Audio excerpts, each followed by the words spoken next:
Okay, so today I'll be going through the last question of the PSLE Math Paper, question 17, which is also known to be the hardest question this year.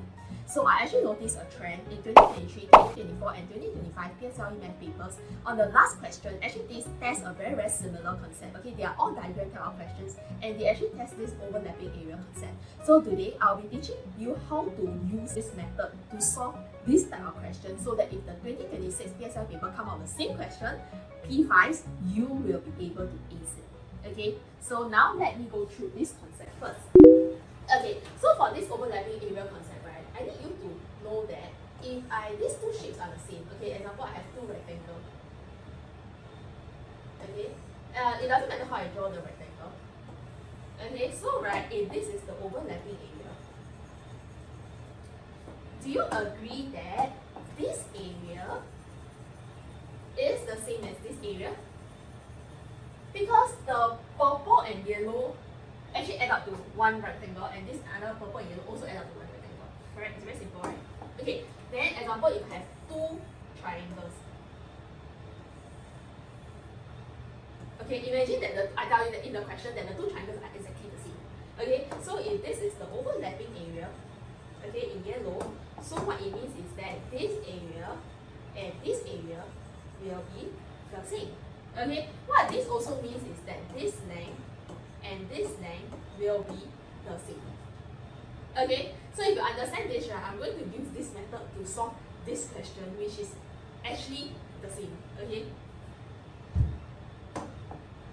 Okay, so right, for this kind of diagram questions, I always tell my students, right, always look at the question first, okay? And in the question, right, look at all the shapes that they have identified and only focus on those shapes.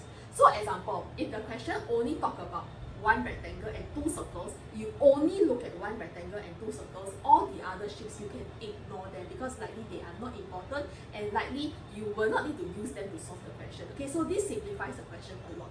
So for instance, this question, right, actually only talk about the three identical equilateral triangles. So in this question, some of you may be able to see that there are actually 5 triangles. I ignore the other 2 triangles which is likely to be irrelevant to the question. I only focus on the 3 identical equilateral triangles to help me to solve the question. Okay, so when you look at these equilateral triangles, right, I always tell my students it is very important that you understand the properties of all the shapes that you are supposed to know by P6, which means that you need to know your 3 types of triangles, the right angle triangles, the equilateral triangles, and the isosceles triangles, and also all your quadrilaterals such as the squares, the rectangles, the trapezium, parallelogram, and rhombus. Know all their properties, all the angle properties very clearly, and you'll be able to solve all the diagram questions very easily too. Okay? So now let's go through and recap what are the properties of equilateral triangles.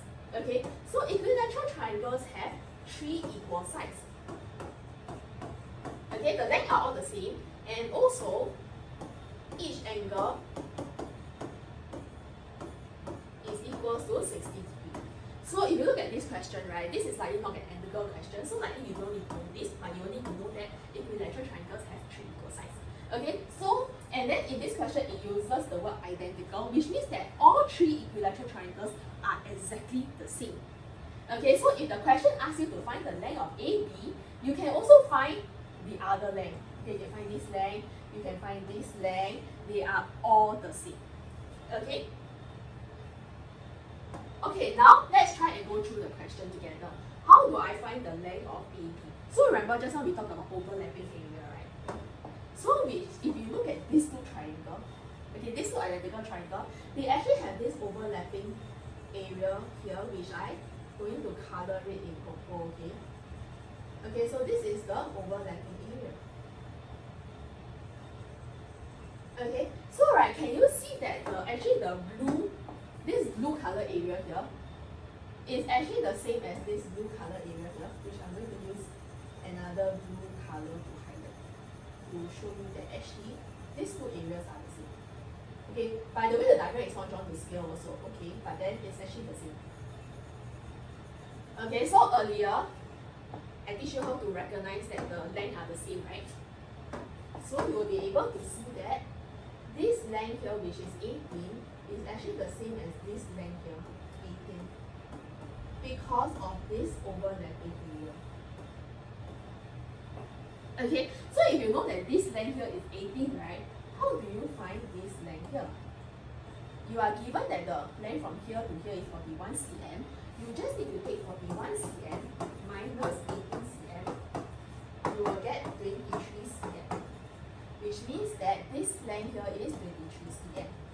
And the length of AB, right, okay, is actually the same as the length from here all the way to here. Correct? So I just need to take 23 cm plus 3 cm. I will get the answer to be 26 cm. Okay? Okay, so far? Okay, so now I need to find the perimeter of the shaded part. So to not confuse you, right, I'm going to erase this diagram so that you will not see the purple and the blue and you see the shaded part very clearly. Okay? And I'm just going to write down that the answer for the length of AB is 26 cm. Okay, so how am I going to find the perimeter of the shaded part? To find the perimeter of the shaded part, right, I need to find all the lengths, okay, that are shaded. So I'm going to find the length of AB here, which I already know that it is 26 cm. So usually for such questions, right, we need to find out how many 26 cms are there. Okay, so do you realize that actually, right, I'm going to show it to you. This length here and this length here is actually the same. So which means that, right, if I need to find the length of this plus this, it's actually the same length as finding out the whole straight line. So which means that this is also 26 cm. Okay, so same thing here. From here all the way to here is also 26 cm. And from here to here is also 26 cm.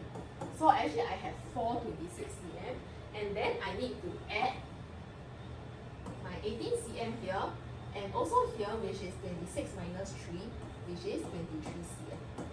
So to get the answer, I will take 26 cm times 4 plus 18 cm plus 23 cm.